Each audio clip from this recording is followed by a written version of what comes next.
Hi, I'm Enloe's audiologist. I'm here to help you stay healthy at home. One way is by protecting your hearing.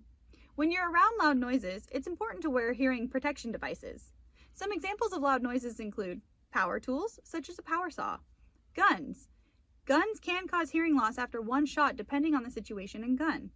When you're wearing headphones, such as listening to music, make sure you're listening at a safe volume.